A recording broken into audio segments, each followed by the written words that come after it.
teman-teman buruh migran dimanapun berada, teman-teman JPMI dan teman-teman Pilar, kami ingin bertanya tentang kondisi Kartika. Di sini ada Mbak Kartika yang dulu pernah mengalami kekerasan, dan di sini juga ada Mbak Eni. Mbak Eni adalah ketua IMA dan koordinator Pilar. Itu. Kita ingin tanya-tanya bagaimana Mbak Kartika saat itu ya, Mbak Kartika. Gimana kabarnya Mbak Kartika? Sehat ya. Kenapa? Selama berapa tahun Mbak Kartika di Hong Kong dulu itu? Kerja di majikan 2 tahun 3 bulan. 2 tahun 3 bulan? Ya. Apakah tidak digaji sama sekali? Tidak. Sama sekali tidak. Selama 3 bulan. Terus apakah majikan sama sendiri tidak ingin bertanya ke majikan, majikan aku tidak digaji atau sebagaimananya gitu? Udah katanya emang nggak dikasih gaji, dia nggak mau kasih gaji. Majikan jawabnya tidak mau bekerja. Sudah pernah tanya ke agen? Kalau tanya, saya nggak semenjak saya diambil majikan nggak pernah ketemu agen. Nggak pernah ketemu agen, nggak pernah dikasih keluar. Paham. Kami dulu pernah mendengarkan Mbak Kartika mengalami kekerasan itu. Kami boleh tahu kekerasan contohnya seperti apa? Kekerasan fisik. Kekerasan fisik. Ya. Contohnya kayak dipukul pakai hanger. Ya, rantai sepeda. Rantai sepeda juga. Ya, sama botol sering dijeblesin ke kamar mandi. Ke itu kamar mandi. Iya. Terus sering diancam dibunuh, terus disilet tangannya pakai korek. Disilet? Iya, pakai cutter.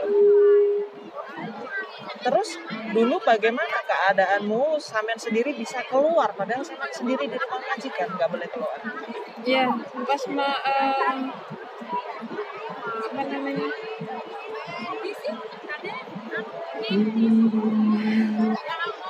Pelan kebetulan majikan. Iya. Saya kan dimasukin ke toilet gitu, tangan kaki diikat gitu. Terus majikan perempuan itu kan belum pulang karena dia shift malam. Dan yang majikan laki-laki dia ngantar anak yang nomor 2 ke sekolah. Dia kan pagi mengecek saya di kamar mandi karena kamar mandi itu dikunci dari luar, tapi mungkin dia lupa, udah ditutup lagi. Terus saya inisiatif untuk melihat situasi dulu. Ada gunting di meja belajar anak mereka. Saya pelan-pelan mengambil gunting itu untuk memotong ikatan itu. Iya. Terus saya melarikan diri. Terus waktu itu siapa yang membantu? Saya melarikan diri sebenarnya. Saya tidak pegang apa-apa. Saya minta tolong sama supir mobil kecil itu. Saya bilang tolong saya melarikan diri, saya nggak punya uang untuk naik mobil. Tapi sopirnya lihat, mungkin kasihan rambut apa segala. Jadi saya diperbolehkan naik, tapi nggak tahu arahnya kemana. Ada orang turun, saya ikut turun, saya jalan. Nggak tahu jalan kemana, tapi ada orang anak Indonesia lagi libur. Saya minta tolong ke situ, mbaknya juga nggak tahu saya harus bawa saya kemana. Dia harus tanya-tanya orang, terus katanya harus larikan aja ke KJRI gitu. Oke, berarti sampean ada yang mengantarkan sampean ke KJRI seperti itu. Yeah. Terus bagaimana proses ke KJRI memproses kamu waktu itu? Pertama KJRI saya bertemu dengan staf situ dan diproses gitu. Pertama di foto-foto sama orang KJRI.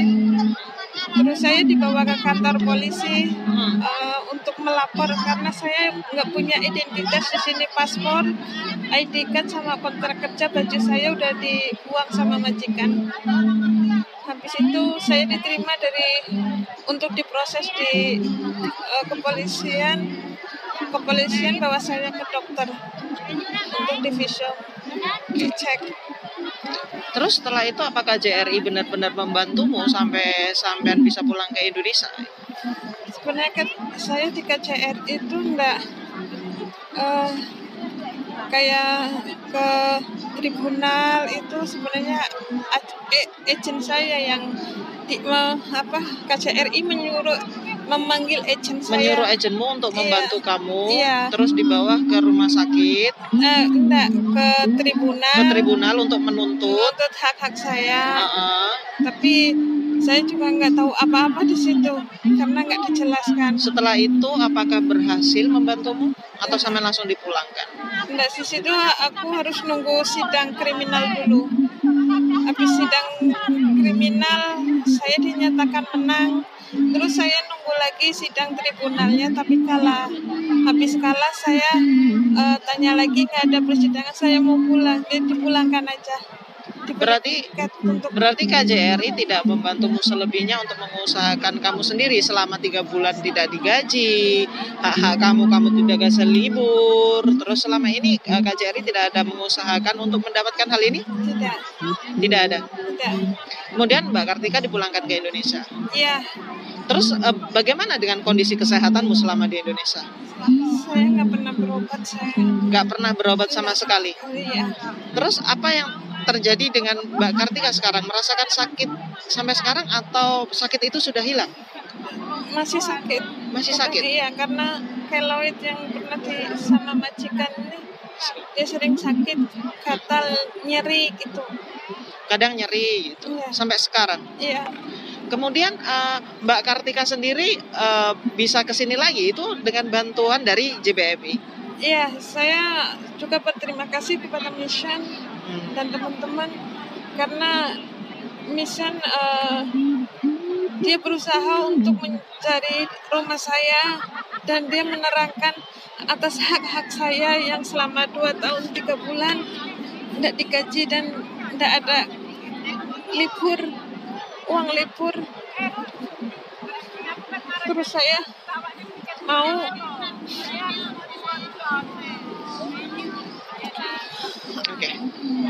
Bagaimana selama ini JBMI membantu? Dia sangat baik. Sangat baik. Kalau saya ada sidang, dia konsultasi sama saya, ngomong kalau ada sidang, saya harus ke Hong Kong. Mereka mempersiapkan semuanya. Selama ini JBMI mendukungmu? Iya, sangat mendukung. Mbak Kartika kan sudah berapa lama di Indonesia?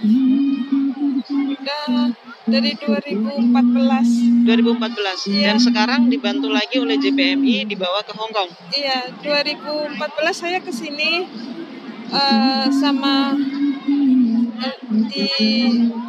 Mbak Seringatin, terus memproses hak-hak saya di sini. Terus di 2018 saya juga ke sini, saya ketemu sama pengacara saya, apa yang saya harus lakukan di situ. Dan di tahun 2022 ada persidangan untuk keputusan. Berarti Mbak Kartika kemarin ke sini adalah untuk sidang ya? Iya. Bagaimana proses sidangnya? Mbak ini mungkin bisa membantu untuk mengatakan bagaimana proses sidangnya Mbak Kartika saat ini. Jadi Kartika kemarin datang ke sini itu kan untuk sidang yang menuntut ganti rugi ya. Itu kan menuntut ganti rugi dari dua pihak majikan. Karena dua-duanya itu punya peran melukai. Dan tapi karena keduanya tidak mau membayar, makanya Kartika didatangkan untuk memberikan kesaksian apa efek yang dia masih rasakan sampai sekarang. Jadi sidangnya kan di District Court ya, yang di Wanca itu. Dan Kartika memberikan kesaksian selama mungkin sekitar 1,5 jam atau 2 jam begitu, dan menunjukkan kepada hakim luka-luka fisik yang dia masih derita dan juga dampak trauma secara psikologi yang dia masih rasakan sampai sekarang. Jadi secara umum memang kita melihat Kartika sampai sekarang pun walaupun sudah 10 tahun yang lalu ya kejadiannya itu masih ketakutan sekali. Iya, kita merasakan itu. Tadi saat mengajaknya untuk interview itu juga kayak merasa Iya. ketakutan, ketemu orang juga ketakutan, apalagi ketemu orang Hongkong kayak seperti Majikan semuanya itu. Iya, iya gitu. benar. Dan memang kemarin kita juga kami sudah membawa dia ke psikolog ya, psikolog Hongkong ini.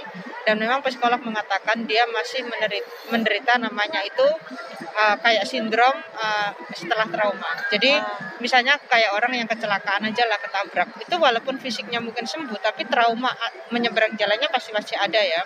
Dan untuk Kartika itu karena tidak diurus, mulai dia keluar dari majikan sampai sekarang bisa dikatakan 10 tahun ya, itu tidak terurus dan tidak diurus.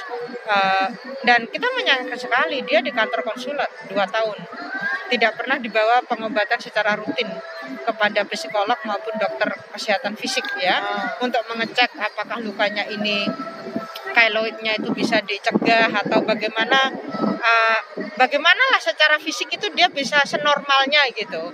Tapi dibiarkan begitu saja sehingga dia kesakitan, nyeri, gatal, dia harus menderita sendiri dan dia tidak tahu kemana harus bercerita. Kenapa itu? Kami melihat dia ini korban penelantaran konsulat ya. Dan walaupun dia di kantor konsulat, dia tidak dikasih orientasi yang baik. Apa saja sih potensi kasus dia gitu. Di tengah konsulat itu ada kejaksaan, ada ketenaga kerjaan, bahkan mereka punya akses dengan psikolog di Indonesia. Apa yang konsulat nggak bisa lakukan? Benar. Tapi dari kasus Kartika sebenarnya sangat jelas bahwa pemerintah sama sekali tidak punya hasrat ya untuk atau itikat ya untuk menyelamatkan, menyembuhkan orang-orang yang mengalami kekerasan se-ekstrim Kartika. Jadi saya bisa membayangkan bagaimana dengan orang yang mungkin hanya dipukul 1-2 kali. Yang se-ekstrim ini saja yang luka-lukanya nyata-nyata di seluruh tubuhnya ada, bisa dikatakan ya sudah habis difoto, dikasih penampungan itu aja. Tapi bagaimana dengan kesehatan trauma dia yang dan bagaimana membuat dia bisa normal kembali. Nah, ini kami nggak melihat konsulat punya kepentingan. Bahkan yang lebih menyakitkan itu di tengah Hongkong punya jalur hukum untuk menuntut ganti rugi. Dia pun tidak diarahkan ke sana gitu loh. Makanya kita sampai bingung atau mungkin merasa sangat marah sebenarnya ya. Kok bisa ya konsulat seperti itu? Iya. Yang katanya kasus apapun mereka akan tangani, mereka akan lindungi, mereka akan urus, mereka meminta semua orang melaporkan karena konsulat akan bertanggung jawab. Tapi lihat kasus ekstrim Kartika itu pun seperti ini kualitas penanganannya. Jadi saya tidak heran apabila teman-teman juga nggak percaya kalaupun mau datang ke konsulat. Se-ekstrim ini aja diginikan. Apalagi saya, apalagi mungkin saya korban pelecehan seksual, pemerkosaan. Apa yang akan mereka katakan kepada saya? Jadi itulah yang membuat kita sangat-sangat heran, kecewa, tapi juga marah atas sikap penelantaran konsulat ini. Mereka sama sekali nggak punya hati untuk meyakinkan orang yang tinggal di dalam shelter mereka yang nyata-nyata ada bersama mereka 2 tahun untuk punya pengobatan yang memadai. Nah, makanya ini menjadi pertanyaan, kualitas pelayanan apa yang sebenarnya mereka sedang promosikan gitu loh. Benar. Ya kan? Dan mereka, saya yang lebih melihatnya begini, kalau se-ekstrim ini aja tidak ditangani, bagaimana dengan yang istilahnya itu kasus-kasus ringan lah ya, yang mungkin hanya dipukul 1 kali atau mungkin dilecehkan seksual, atau mungkin yang majikannya setengah gila yang sering menyuruh mereka melakukan hal-hal yang aneh. Bagaimana mereka akan mengurus gitu. Makanya ini yang saya lihat, memang konsulat itu nggak punya hati untuk buruh migran. Terus kondisi persidangannya saat ini bagaimana? Sidangnya sudah selesai, jadi dia sudah cukup untuk tidak bersaksi lagi. Tapi hakim butuh 2 bulan untuk memberi keputusan berapa hak ganti rugi yang akan dia dapatkan. Jadi keputusan finalnya akan diumumkan tanggal 15 Desember. Tapi berhasil ya Mbak? Pengacaranya mengatakan dia itu pasti dapat uang, tapi tidak tahu berapa yang akan dikasihkan ya. Jadi Kartika ini punya tuntutan totalnya 1,2 juta Hong Kong. Wah. Oke. Tapi setidaknya kompensasi ini layak untuk dia, apalagi sekarang kan Kalau dipikirkan layak, menurut saya nggak ada uang yang belum layak ya. Nggak ada uang yang layak menggantikan kesehatan fisik dan Benar. mental dia. Tapi minimum itu akan memberikan rasa keadilan lah. Iya. Dan seumur hidup dia akan menanggung ini. Gitu. Luka-luka itu akan ada dengan dia seumur hidup. Trauma itu akan ada dengan dia seumur hidup. Karena seberapapun uangnya juga nggak bisa Iya. mengembalikan dia seperti semula. Benar. seperti ini. Tapi ingat, uang itu bukan pasti akan dikasih. Karena kita hakikatnya kemarin majikan sidang itu pun majikan tidak datang. Dua-duanya selama pandemi ini sudah nggak pernah merespon Iya. surat menyurat yang dikirimkan oleh pengacaranya Kartika. Jadi kita sendiri belum tahu dan tidak yakin majikannya akan membayar ya, seperti Arwiana. Arwiana sudah dinyatakan menang 800.000 sekian lebih. Tapi majikannya nggak membayar Sampai sekarang belum. sampai sekarang. Jadi jangan dipikir Arwiana udah dapat uang. Padahal itu juga sudah dikatakan menang, dapat. menang ya kan? Kartika sudah dapat uang. Ini para korban sebenarnya belum dapat uang. Sama sekali belum. Belum dapat uang. Jadi kenapa itu pengacaranya memang berjuang? Karena itu tadi majikannya itu kayak di dalam kasus Arwiana, majikannya menolak, berkelit istilahnya gitu. Dia punya harta benda untuk menggantikan pembayarannya, tapi dia menyembunyikan harta itu untuk supaya dia nggak bayar. Dengan Kartika, majikan sengaja menghilang lah istilahnya begitu, supaya dia nggak membayar. Nah jadi inilah yang akan menjadi proses yang akan panjang lagi untuk Kartika gitu. Kenapa itu saat ini baik dari Mission, baik dari JBMI dan bahkan para supporter lokal ingin serius untuk merawat kesehatan fisik dan psikologinya Kartika. Kenapa? Karena kita pengen dia normal lagi. Kita pengen dia bisa berinteraksi tanpa merasa ada orang yang membawa pisau mau melukai dia, tanpa dia merasa tidak percaya diri hanya karena banyak keloid di dalam di tubuh dia. Jadi kita ingin dia membangun lagi hidup dia dan kepercayaan diri dia terlepas apa yang terjadi ya. Dan ini menurut saya yang itulah menjadi apa ya, harusnya jadi tanggung jawab negara ya. Gitu, karena ini tanggung jawab negara. Kita kesini juga membantu keluarga, membantu pemerintah, mengirimkan uang. Negara juga nggak perlu repot mikirin orang nggak punya kerjaan. Keluarga juga yang miskin sudah kita kasih uang supaya bisa hidup ya. Tapi ketika di sini toh kita ditelantarkan begini aja. Jadi sekarang kitalah sebagai sesama organisasi pekerja migran yang harus menanggung dan bersolidaritas untuk membantu para korban seperti Kartika. Dan itulah yang kami nilai sebagai ini ya, panggilan lah ya. Kalau bukan kita siapa lagi gitu. Benar. Ini pesan untuk teman-teman yang lain ini Mbak Ed. Apa pesannya agar tidak terjadi untuk Kartika yang lain, Erwiana yang lain itu? Apa pesannya atau misalnya dia mengalami hal yang sama seperti Kartika atau seperti Erwiana? Jadi sebenarnya pertama memang ada dua yang harus dilakukan. Pertama, bagi buruh migrannya sendiri, penting untuk sebelum datang ke luar negeri, ke Hong Kong, itu harus punya nomor telepon ya, atau kontak yang bisa dicari ya. Artinya jangan keluar negeri hanya berdasarkan kepercayaan ke PT, ke agen. Kita harus punya informasi. Jangan ke sana hanya karena calo, PT, agen mengatakan ini dan itu. Kita sekarang bisa mencari informasi itu dengan mudah lewat Google, ya, atau bahkan sudah banyak kelompok-kelompok yang bisa kita cari di Facebook. Jadi teman-teman yang mau keluar negeri, tolong juga lebih kritis. Jangan jadi orang lugu ya di tengah sistem dunia yang saat ini sangat jahat gitu ya. Nah juga belajar tentang hakmu sendiri sebelum berangkat. Minimum kamu harus tahu apa yang boleh dan nggak boleh. Ya, jadi jangan sampai karena kondisi ini bisa dicegah. Jika kita tahu pasti kita akan memberontak. Jika kita tahu kita pasti akan mencari cara untuk mencari informasi itu atau mencari organisasi itu. Tapi karena kita nggak tahu, tentu ya kita menyerah pasrah apa kata majikan, apa kata agen dan apa kata pemerintahan. Nah tapi kedua yang harus dilakukan juga secara perombakan aturan adalah pemerintah Indonesia dan pemerintah Hong Kong khususnya itu memang harus merubah aturannya. Karena salah satu persoalan Kartika Erwiana itu adalah tidak diberi libur. Di Hong Kong orang punya libur seminggu sekali. Tapi problemnya kalau nggak dikasih libur pun misalnya selama pandemi itu nggak ada masalah. Paham? Nah jadi ini persoalan. Makanya Kartika Erwiana itu korban apa yang kita sebut sebagai pemenjaraan paksa. Ya, dengan tidak diberi libur hakikatnya mereka di penjara. Makanya Hongkong ini kan akhirnya rasa Arab Saudi kan. Kalau mereka mengatakan Hongkong kayak apa ya, rasa Arab sama rasa Malaysia. Iya. Ya kan? Kenapa sama aja? Orang Arab juga nggak pernah libur 2 tahun 3 tahun. Orang Malaysia juga nggak pernah keluar sama sekali. Iya. Jadi ini Hongkong apa? Hongkong rasa Arab sama rasa Malaysia. Nah jadi ini yang membuat aturan pemerintah yang mengizinkan majikan-majikan untuk tadi ngasih uang. Yaudah aku bayar. Ya, atau kalaupun sama kayak mereka nggak usah aku bayar selama kamu tanda tangan. Ya kan, kayak Arifana dia nggak terima uang sama sekali juga. Yang penting suruh tanda tangan. Ya, dalam kasus Kartika bahkan dia nggak tanda tangan.